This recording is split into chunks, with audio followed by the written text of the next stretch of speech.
Okay. What's up, everybody? You're on the couch with Ryan. Always got to say, major shout out to all my replay viewers, all my people in the streets on Corona lockdown. I have one of the coolest people we're gonna talk to. I feel like in show history, Miss Dagney Reddin. How are you doing tonight, or how you feeling tonight? Is a better question. I'm gonna keep it simple. I'm feeling Yeah, good. that's all. And I'm gonna keep it simple too. We like that answer, Dagney. Thank you so much for Yes, that. yes, yes. I got you. No worries. First off, I wanted to ask you where you living at, and how is it compared to like a month ago when everything went crazy? Um, I live in Tacoma, Washington. Hmm. Everything was business as usual. Actually, everything for me is still business as usual. Cannabis industry is an essential, so work is still the same for me. Only thing that's changed for me is that traffic is not as bad when I go to work, but the lines are as long as ever, if not longer. So, are you telling me that Black people legitimately live in Tacoma, Washington? Yes, yes. I just wanted to acknowledge that because I was like, wait a minute. I remember when we first went to school, I met some people from Portland, Oregon, and then, of course, Really? Milwaukee, Wisconsin. And I was like, wait a minute, Black people live in There's black Wisconsin? people, bruh. I had no idea there were black people in Milwaukee either. So yeah, It's we a learned hood that too. everywhere. That's what we're going to Yeah, learn. apparently, except for in Washington. When I go to the hood here, there's like grass in the front yard, and I'm like, nah, that ain't the hood. The hood, I know Mm. there's no grass. There's three cars. There's a couch on the front porch. Like, yeah, no, there's no hood here. I leave my Well, car running at the gas station. Like, it's sweet here. does it make you feel safer though, comparable to like where you grew up? Do you feel safer? Definitely, definitely. Nothing pops off here. No action. I see nothing. So Very talk. much feel safe. I leave my door unlocked sometimes. Yeah, that's. I mean, I feel like that's what we want to do, but most of the time we don't feel comfortable doing that. But talk to me a little bit about what type of work you do, and how you getting this bread. Well, customers, I just when they walk up to me, they're like, "How are you today?" I'm like, I'm on the block slanging legal dope. So I know, right? Yeah, yeah. But I sell weed recreationally, medically. I have information on both. I'm not just out here just selling weed to be selling it. I talk to a lot of customers that are also patients that just need the weed. So it's definitely a different type of thing. Yeah. I'm trying to find the right words I'm looking for.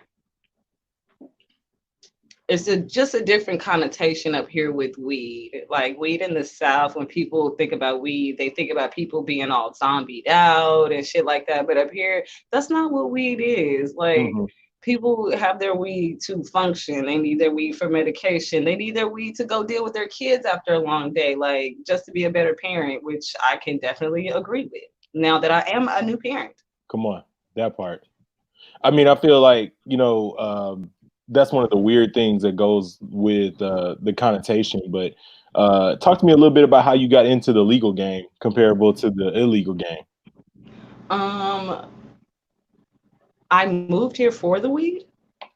Once I heard, well, I didn't like specifically move here for the weed. I graduated, went back to Arkansas, was Yeah, there for about 3 months, and then I was like, yeah, no, this ain't it. I've been exposed to ways too much.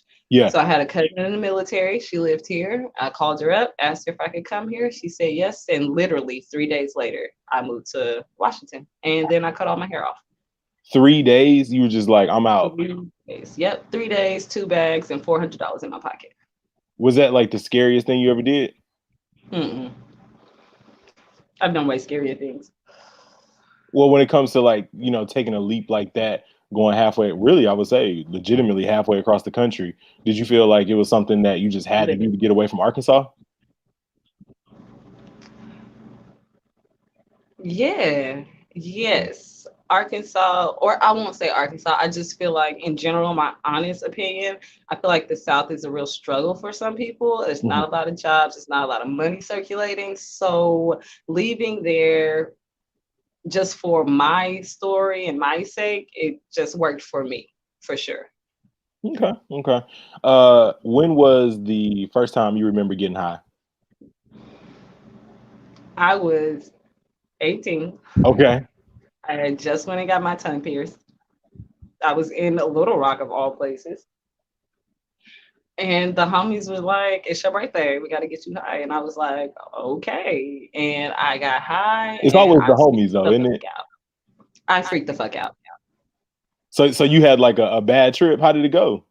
It wasn't a bad trip. It just, now that I know a lot about weed, Yeah. it was some bad weed. Hmm. It was, yeah, no, it wasn't good weed. And I just had a bad experience with the high. The high was very racy, all over the place. It just Hmm. had my mind just, yeah, no, it just wasn't good weed at all. Yeah. I feel like we But all then have that's that one ironic, huh? story. Because I kept smoking. So something drew me back. I don't know what it was, but it just drew me back. The weed was like, no, no, no, have a better experience. What uh what's the biggest misconception you have now, I guess, about marijuana that's changed the most since you started smoking? Everybody smokes.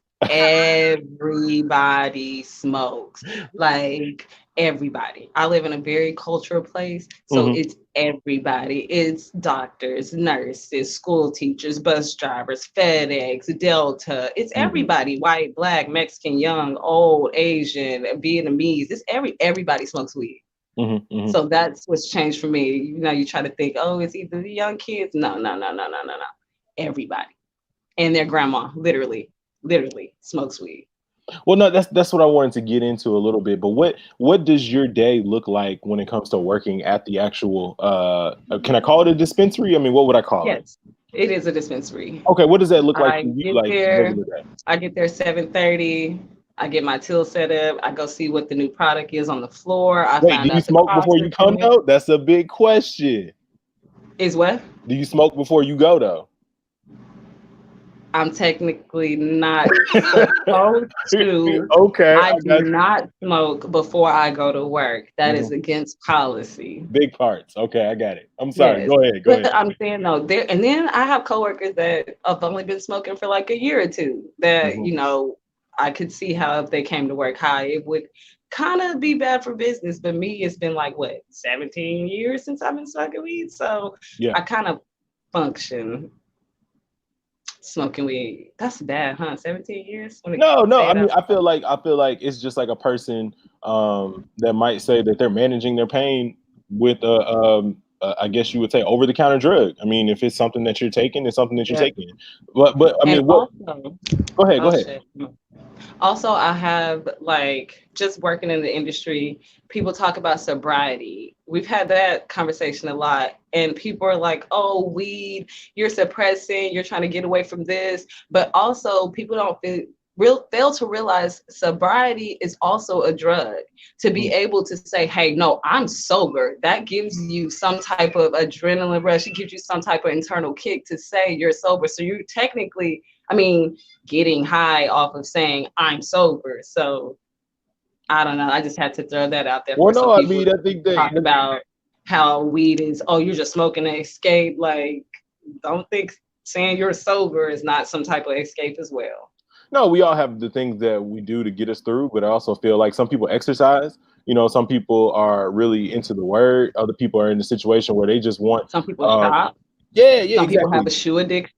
I mean, there's a lot of Yep. things that you can do, but I feel like this is one that realistically, if you're able to at every level of education, race, ethnicity, everything you want to say, those things, it's like everybody is in that space where they feel comfortable to be able to use it. So it just, again, it looks to me at least more that it's a bad misconception that people have, and maybe it's something that the government and other people have just kind of said, hey, we want to focus on this and not necessarily that. So, you know, I like And that then we you're in a also place that's know different. that America is a business, it's not a country. And the money, I'm talking about the money that's being made. I'm Yeah. talking about the money that I see flow when the Loomis guy walks in with his bag empty and he walk out with his arm sitting up like this because it's so full of money. Like Yeah.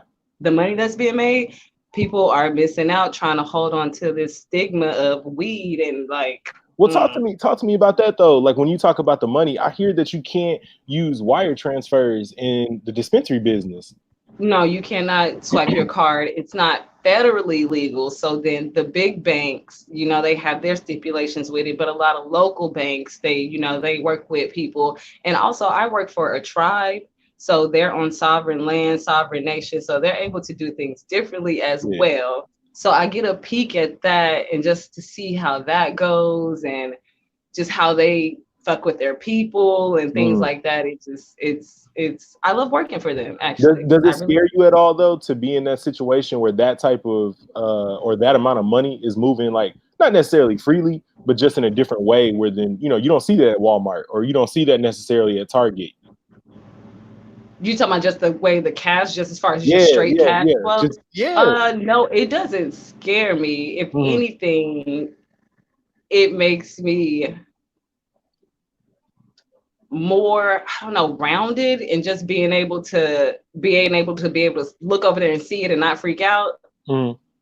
Like there are some days I look at how much money I've moved and my drops and things like that, and I've moved like $8,000-9,000, and if it's 10 of us moving that amount of money, like wow, that's a lot. That's a lot moving. So the money's definitely being made in the marijuana industry, and the South needs to get on board. I don't know what's going on, but yeah, y'all definitely gotta get on board. I think they're getting there eventually. It's weird though because in different states the laws they change so much. I mean, you can literally go county to county, municipal, or whatever you want to call it, and the laws just change. And I think I was reading a couple weeks ago that LAX, obviously we're not traveling anymore, they stopped checking for your carry-on bags for marijuana. And then I thought to myself, like there are meth. Meth is the big thing. There in the crackheads, those don't exist anymore. It's your local meth head, and he's not fixing your car and mowing your lawn. He's like sitting on his shit on your corner with his tent and like just making the neighborhood just look bad. So they have other things to worry about other than just a little bit of weed. Like I'm sure if you're moving pounds upon pounds, I'm sure they're like, okay, we got an issue. But if you got a little eighth on you, we don't care. We're not gonna waste the manpower on an eighth of weed that's gonna be in one backwood. Like, no. That was my next question. Are you a backwoods person or I only smoke backwoods. Only smoke backwoods. Okay, so what's the reason why you don't actually use rolling papers or anything? I don't like the way they taste. I don't like the way it tastes at all. There's something about the backwood, that little extra tobacco that just like sets it off. I don't know. It's a cultural thing. Do you feel like it's more cultural than it is anything else? No. A lot of people here are like bongs and pipes and papers. You catch the few occasional backwoods that are like people that move here from out of town smoke backwoods. You got some locals that smoke backwoods, but a lot of people, they just smoke out of their bongs because it's so free. Yeah. You can just go get it. Like you don't have to worry about running out. If you run out, you can just go get some more. So it's like going to McDonald's. Literally, you can order it online and come pick it up. Well, I went to my first dispensary in Florida when I was visiting my parents in December, and shout out to my dad, big time Tampa, I love it. And I went and I saw a dispensary, and I just wanted to walk inside just to kind of see what it looked like. And I mean, it looked like a cross between a doctor's office and an Apple store. I don't know if it was like there was a huge pane glass where they actually had your selecting, and then they had like an office area where they were like, hey, we need you to provide us your medical card and make it happen, like it was a weird vibe. And I just thought like I didn't see how this, I mean it was in a shopping center like next to a Walmart and a liquor store, surprisingly. So it was just kind of like, because that's how second nature it is here. Like, oh, let me go to Walmart, let me stop by the weed store, then let me go pick up food. Like it's just secondhand nature here. So, and then it being like that medical side, because that's what makes it legal, is the medicinal side of it. So you got to make sure you have like that doctor set up, things like that. But that's just in California, really. Like my shop, you come in, you show them your ID, and you can just come in the shop. Paul jumped on here up in New York. He said it's not the South getting on board. It's how the local government can tax it so they can control who gets the money. Oh yeah, that makes sense too. Yeah, but then again, I work for a tribe. They don't pay taxes, so that's a whole nother issue for other people. The tribe has no issues with that. So Dagney, what's your favorite gives me word? a lot of insight about sovereign nations and how to start one. You And can make exactly. You put your own flag up, and we're gonna do something different. that's all I'm saying. That's all I'm saying. That's all I'm saying. I don't see it happen. Like if I get it started, it'll be a good 60, 70 years before it's up and running. But I could get it started. A sovereign nation, I see it. Send me a passport. I'm trying to pull up. Yeah. You in there. You already got one. Dagney, what's your favorite word? My favorite word, Mm-hmm. like I'm confused by this question. I mean, it's your favorite one. Like just a word? Your favorite one, though. That's the one that you got to pick.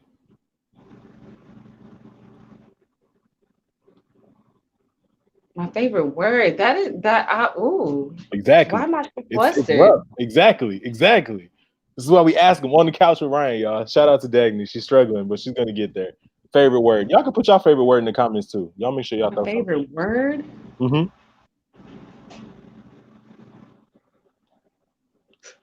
You're gonna pull this down. You're gonna pull this down. I can feel it. It's I coming. have I mean, I feel like if you want to ask me my favorite word, then Yeah. I gotta know like what's the situation. There's words that only apply to certain situations. Like I can't just come up with I mean Some people might a word say. that could Some apply people to might every say. situation. Some people might say their child's name. Some people might say being blessed. Some people might say being. Nah.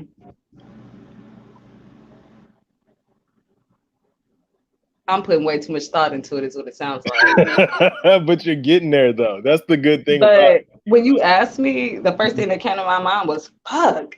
See, that's good though, because I feel like that can be Fuck. used in so many different situations. It's an Fuck adjective, it's a applies verb. to all I feel like, yeah, it's a situations. noun. shout, Fuck. That's exactly how I felt when you asked me that. shout out The to you for fuck? giving us the real though. Yeah, like what? UGK or 3 6 Mafia. UGK. See, you got taste, and I like that, and I like that so A little much. bit. A little bit. What did you like the most about growing up in the South, or I guess Midwest? Because isn't Arkansas considered Midwest? I definitely consider Arkansas the South, but it can be argued. Yeah, But right. my favorite thing about growing up in the South, now that I've moved away and I've been gone from the South for about 10 years, Right. Black people. That's my favorite thing about the South is Black people everywhere. Yeah. They're everywhere. Here, they're far few in between. I think that's the best part about moving to Atlanta. It's almost like it has this connotation that it's like the capital for Black people for some reason. Yep. Yeah, Yep. it's like Wakanda, and I do get that. I think it Yeah. would be weird though being in a place that wasn't as diverse, but then at the same time also feel like you got to see something different to learn something different. So I think that's cool too about potentially not always being around your people. Yeah. Uh, what's It's the like hardest? a Go ahead. Go ahead. waiting to exhale. It's like a waiting to exhale moment. Exactly. What's the hardest part about being a mom? Trying to figure out how to balance everything. Yeah. There's so many things. There's so many hats I wear. And when do I take them all off? Never. You Do you feel like that keeps never you take busy them all though? off. And does it keep you occupied? Whereas before you potentially didn't have the same motivating factor. When I feel like I had children, it motivated me to always kind of be for them. Do you feel like that's something that you struggle with, or something I that feel you like change? before my mind could kind of be not, I don't want to say stagnant for like time, but sometimes you could just kind of settle and just kind of chill. But now I don't ever feel like I could just kind of take that break and just be like, all right, I'm gonna just do this for a little bit. Like, no, I always got to be figuring something out, moving, getting ready for the next thing. Like, definitely rewarding, but exhausting. Mm. I think most people would Yeah. say that it's rewarding, but it's exhausting as hell. I feel like It it's definitely even now. I feel exhausting. like it's been even like it tests your skills of like how to not get your kids taken because you just want to spaz out for just It tests 2 or your 3 minutes. patience. It Yeah. tests your communication skills. Definitely test your communication skills because when they can't talk and you're Mhm. trying to talk to them and y'all ain't on the same page, yeah, yeah, it can get a little rough. When it comes to the people that know you best, Dagney, what do they feel like could be your worst trait? Oh, I think I know everything. Or I don't think I know everything, but I think I know a little bit about everything. Yeah. The It is fact what that it is. you giving everybody the side roll and the neck roll, you just get It is what yeah. it is. Like, at least I know it, right? At Mhm. least I know it.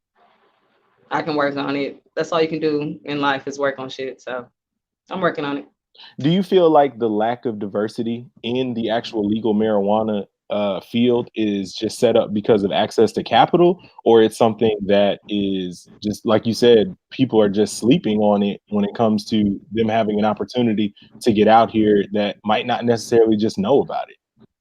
Oh no, it's definitely access to capital. Hmm. The hoops that they want you to jump through to be able to either grow or have a dispensary, like you got to put up X amount of dollars, then you got to have X amount of dollars in assets. And when I say X, I'm not talking about like a couple of thousand. I'm talking like you got to have hundreds of thousands in Hmm. capital, like, and not from a loan, something that you've already had. Like, yeah, you got to jump through hella loops and have hella amounts of money and be able to check off hella checkbook marks to be able to, like, yeah, get through. So Are they it's doing definitely anything? Are they doing yeah. anything where you're at? Because I've heard in Chicago they're doing, I guess you would say, a program set up so that minorities can incorporate into the legal business. Are they doing anything where you're at to try to help minorities I or don't women? I think guess. so.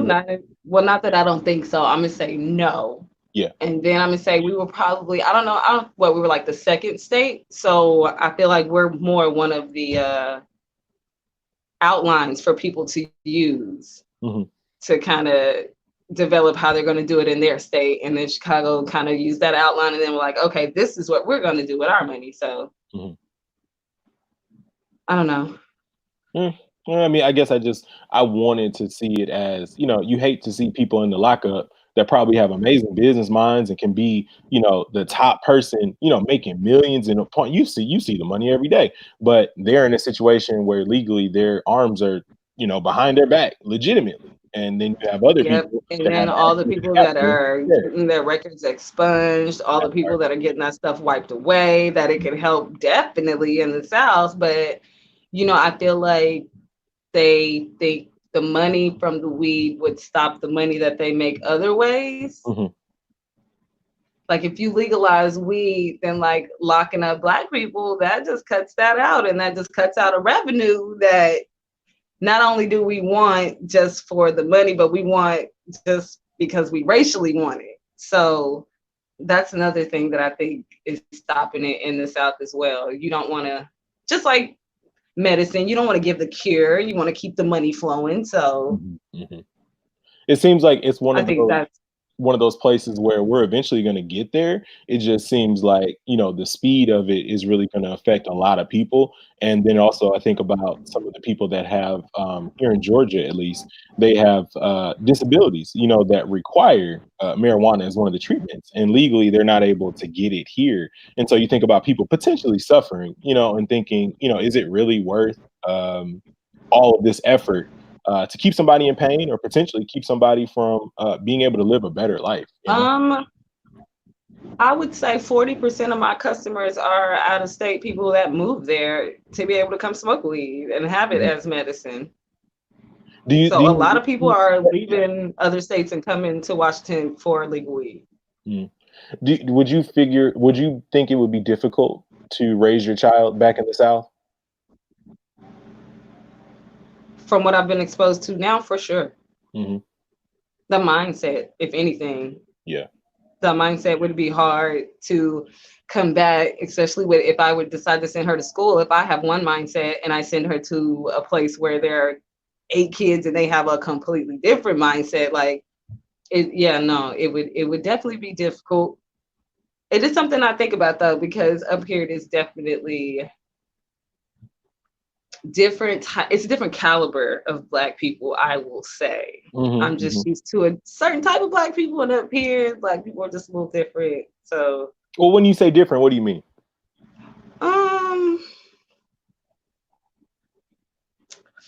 Hold on. Yo, shout out to y'all watching On the Couch with Ryan. I got Dagney here making it happen. When I say different, a lot of Black people here just let the word nigga fly, and everybody's saying it. Okay. And I've been here almost 8 years, and I have learned that if you are not in my immediate circle, then I just have to let it fly, or else I'm going to be fighting every day. So unless you're in my immediate circle, I have to let you know. If I'm at work and they're together and they're like, I don't know, Mexican, Asian, Samoan, and they're just saying nigga, I just gotta, I don't know. It's just where I'm at right now. A lot of people probably won't agree with it, but that's where I'm at with it and what I've learned in living in Washington, at least. What does the word nigger mean to you?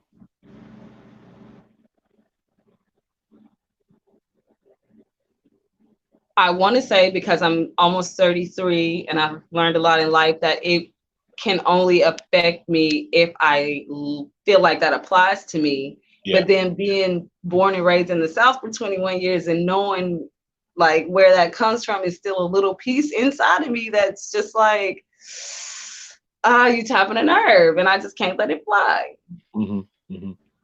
I feel like most people have that. Yeah. I'm definitely torn in like, do I address it and then let them know that it bothers me, or do I just like, be a big girl and know that shit gonna happen in life and I'm just gonna like it, not gonna like it, and I'll just have to deal. Would you ever feel comfortable knowing that your daughter would use it almost like in conversation? If Penelope is saying it? Yeah, that's who I'm talking. Yes. Oh, well, baby, let it fly. The fuck? Like, once again, I'm still, she only won, so I haven't got that far yet. So just my initial thought, that's how I feel. But I'm sure once I grow a little bit more, I'll think differently. But right now, like, I don't know. Now you got me thinking. Yeah, I mean, I feel like my kids are 8, well, soon to be 9 and 5, and I haven't heard them say it yet. I know they've heard it, but I guess for me to see them verbalize it would just freak me out. But then I also think about how kids are, and when they get around each other, they got the internet. They've probably heard and seen everything by now. But just well, my baby don't go to school. She don't go to no daycare. She don't be around. What is she going to learn right now except what's on mama's list? Yeah, I don't plan on sending her to school or anything though. Is there a reason why you don't, outside of just the teachers potentially having a different mindset? It is 2020, and what's going on in schools nowadays? They're teaching them what? Everything. Exactly. Negative. She'll learn it from me when she's ready. So you think mama gonna give her the real. Like homeschool? You're thinking about like homeschooling 100%? Yeah. Yes. Man, shout out to that. That's what it's all about. Yes. I definitely want to homeschool my child. Who do you look up to most, Dagney? Oh shit. Taking this swine. Here you go.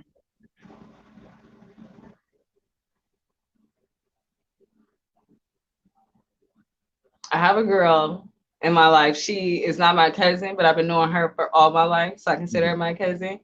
That's who I look up to. And why do you look up for so much? I strive to be like her in her life.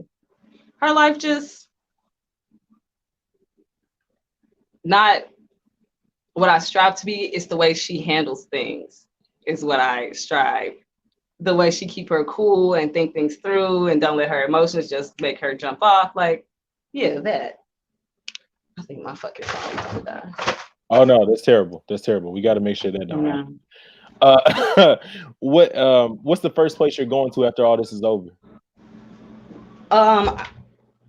This does not scare me, so I plan on going on a trip in like a week and a half, maybe 2 weeks. I know. Where you plan on going though?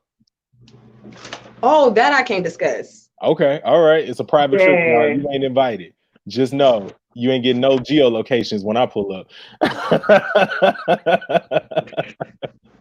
I was gonna say something else, but I'm gonna keep that. Hey, look. This gonna be real entertaining, Ryan, because I'm slick lit off this No, wine. this is one of the best interviews, and I really appreciate you jumping on, man, because I feel like you said giving truth and opportunity that I feel like a lot of people don't have, especially with social media. Everything is, so fake, and I feel like you get an opportunity to talk to somebody that's real and give it to you that way. It Is comes. it real? Is it real ghetto if I tell you I need to go get my charger? No, please. I've had people walk off Oh, in okay. the middle. Please get the charger. We're gonna go on pause. I guess in this moment, I just want to tell people, you're watching On the Couch with Ryan, and we're having a real show. My guest, Dagney, needed to get a charger, so I guess it's just you and me. We're chilling. How's everybody doing? Hopefully, you're still on lockdown, safe, enjoying yourself. I guess we're not supposed to have dead air, but look, she's back. That was pretty fast. I know. I'm just sitting in my bathroom because that's the only place I can smoke. You know who else did a bathroom interview? Lester did his in the bathroom. It was really great. Yeah, the bathroom is a nice. What's the word I'm looking for? Intimate place, like personal. Like you just have it's just yourself. Like I when you're feel in the like it car. is personal. Yeah, I feel like it's a very personal place. Do you sing in the bathroom? Do I sing in the bathroom? Of course. What do you like to sing in the bathroom? I sound just like Mariah Carey. Wait. Mariah Carey The now? drunk one. The drunk That's what I one. was So saying. I'm on point. So I'm on point. Yo, I was like, I didn't know if it was gonna be the now Mariah Carey or like the 1996, and the now one is way more entertaining. Mm-mm. It's way more entertaining. Exactly. So I sound just like her. It's great. It's real great. What do you have to have each day to be able to make it through?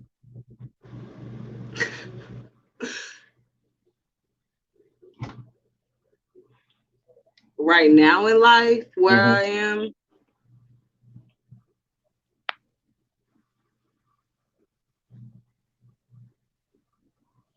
oh my baby. That's big.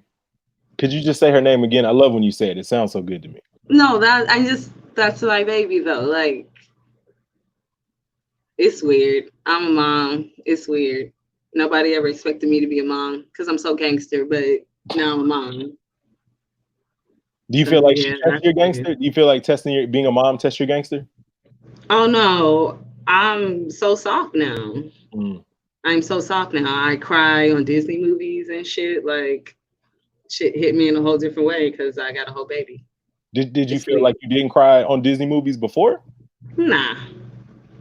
You That telling shit me didn't you touch me. telling me you watched Lion King and didn't cry when Simba died? I mean when Mufasa died. I mean, I felt a little. You was a savage at 6, man. Yeah, I'm gangster in these streets, you know. Oh man. Dagney, do you carry a purse? Negative ghostwriter. Why is that? You just carry more stuff. You start out carrying a little purse with little things, and then you be like, damn, I need more stuff. And then your purse gets bigger and bigger and bigger. And then you see these women out here with these bags that look like luggage because they have so much stuff in it. I don't need all that stuff. Too much. Do you carry any protection on you at all, like mace or anything like that when you get out in the streets? No. I do have a knife. Let me stop. I do have a knife. It clips onto the back of my pants. Do you wear that just everywhere you go, or just potentially if you go in someplace that you feel like I gotta have my if I go out at night, for sure. During the day I'm not that worried, but at night, yeah, I'm not going out. I technically don't leave the house when it get dark though. Right, it makes sense. Are you guys under a curfew right now, or is it just do whatever you want to? Everything is closed, everything is on lockdown. So everybody's just technically in the house. What is your favorite way to ingest marijuana? I've been smoking it all my life. Right. It just depends on the day, because the different way you ingest it, you get a different type of high. Could you talk about some of them or the differences between You some of them? can eat it. You can eat it. Mm-hmm. Yeah, you can eat it. Eating it is a lot different from smoking it. Smoking it, you can feel it within, that 30 second. If it's some good weed, you get that first hit feeling. It's 30 seconds to a minute. But then when you eat it, it doesn't come on until about 45 minutes later, and then it lasts, depending on how much you eat, can last up to 3 to 4 hours. Mm-hmm. Mm-hmm. Technically, smoking is not really that long, for me at least, unless I'm putting some dab in it, and then it's out of control. Dab is the concentrated wax. You can get it in a lot of different ways. Shatter, crumble, sugar wax. You can get it saucy. I like it on the snap and pull. It's easy to just snap it off, twist it, stretch it out, lay it in the backwood, roll it up, and yeah, after that, I'm asleep. Yeah. Yo, I feel like you what is it? Bubba Gump shrimp. You like is coconut shrimp, fried shrimp, all type of shrimp. Low key, it definitely is. There's wax, there's shatter, there's that. Yeah, it technically is that. Yeah. Dagney, what's your biggest regret thus far? What do I regret? I regret not speaking the fuck up sooner. That's a big one. Just saying how I feel a lot sooner. I regret that, but I learned from it. So it might have been my greatest lesson. Oh, see, that's a turnaround right there. Shout out to God right now. Yeah, won't he do it? Your CP. Come on, we're gonna have it tonight. What's the hardest job you ever had? Oh, being a mom. That's just tough. Does it compare to anything else you've ever done? Besides being a human and having to live life? Yeah. No. What do you love the most?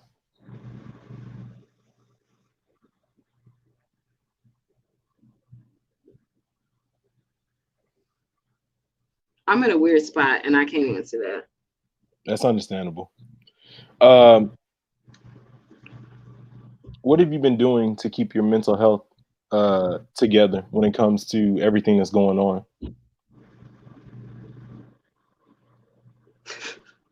I write shit out. Mm-hmm. And I find songs that very much are in line with what I'm going through. And then when I'm in the car, I turn it all the way up and I sing it out. That's dope. I've never heard anybody doing that, but it seems like that's really therapeutic. Yeah. Music heals the soul. That's big. What is the best music to listen to when you're lifted and, enjoying the bud? Depending on what you're smoking. Oh, man. If you're smoking some indica, you definitely want to slow it down. You need something slow. Mm-hmm. It can be some rap, but it gotta be some R&B on the hook. But if it's sativa, mm-hmm. which what I smoke all the time, mm-hmm. I'm definitely listening to a lot of Wayne. Because it gets you motivated? Yeah, it get me moving. That's another thing. When it comes to your next, I guess you would say, opportunity, do you consider yourself as an entrepreneur that looks to grow in the industry? Or I guess that's a great play on words there. But do you feel like you're going to try to do something as an entrepreneur when it comes to the marijuana industry? For sure. Mm-hmm. Lately in life, although I've been here and I love Washington very much, I have grown to learn that life is really about the people. All this extra shit really does not matter. It's about the people that you have in your life. And because I don't have those people here, I'm definitely considering leaving Washington. Mm-hmm. And whatever I learn from here, I definitely got to bring back and make sure I can educate whoever wants to do whatever. You want to grow it, you want to sell it, you want to be the middleman, what you want to do. I know a little bit about everything. Let me help y'all. Let me help get it out there. For sure. I think you're one of the few women that I actually know that has actually shaved their whole head. What was the one thing that you weren't prepared for when you did that? I moved to Washington and did not know that this was a as liberal as they are. So this was Hmm. one of the first states to legalize gay marriage. So when I cut all my hair off, I was getting all these compliments from women, and I just thought like, oh, you know, okay, that was a weird compliment. You like my boots? These boots that I've had for like 3 years, whatever. Like, and then I kind of started to realize, oh, they hit on me. Oh no. Yeah, no. So yeah, cutting all my hair off, that was something I had to learn. And nobody told me when I cut all my hair off, I need to wear a hat because the sun Yeah. burns a hole right in your scalp. Nobody told me that though. That was That was one another thing thing. I didn't know when I cut my hair off, and then a lot easier for a guy. But when they first do it, your hair, your scalp is a completely different skin tone than what your actual skin tone is, and you look really weird Mm-hmm. until the sun actually hits it. Then it kind of works out a little bit. But yes, a hat, that's big. And then I learned how serious you guys are about having a barber that can give you a correct line. Because I went through that with a Yes. few, and they thought they should tell me what I should look like as a woman with a low haircut, and it just wasn't working for me. Yeah, I went through a few barbers. So, yeah, shout out to y'all. I feel the struggle. Thank you, thank you. When my line get pushed back, I'll be ready to fight because I'll be like, bruh, it ain't Oh coming back. yeah, definitely, definitely. Or you like, bruh, you can't see where it was before. Like you're not that experienced. I get it, but like you can't tell where it was before and just like stay. No, you can't trace. Okay, so yeah. Where do you get your faith from? Oh no, I don't hear anything. Can you hear me? I don't hear you. Hold on, wait a minute, hold on. Hear me now? This is. Can you hear me? I'm on. I'm on too. Can you hear me now? Oh no, I can read your lips because you just said I'm on too, but It's terrible. Hold on, let me I try. definitely can't hear you. All right, what about now? This is terrible. All right, I'm finna jump off. So thank you. How did that go? I said thank you. So I got it. You got it. I don't know what Y'all, happened. I I'm don't just gonna say know. I don't I'm know. gonna say I'm gonna say thank Yes. you for getting on, Yes. and we're about to Yes. get off. It's a great I time. love you. Anytime. Call me. I love you. Anytime. All Right. right, we're gonna Right. jump off.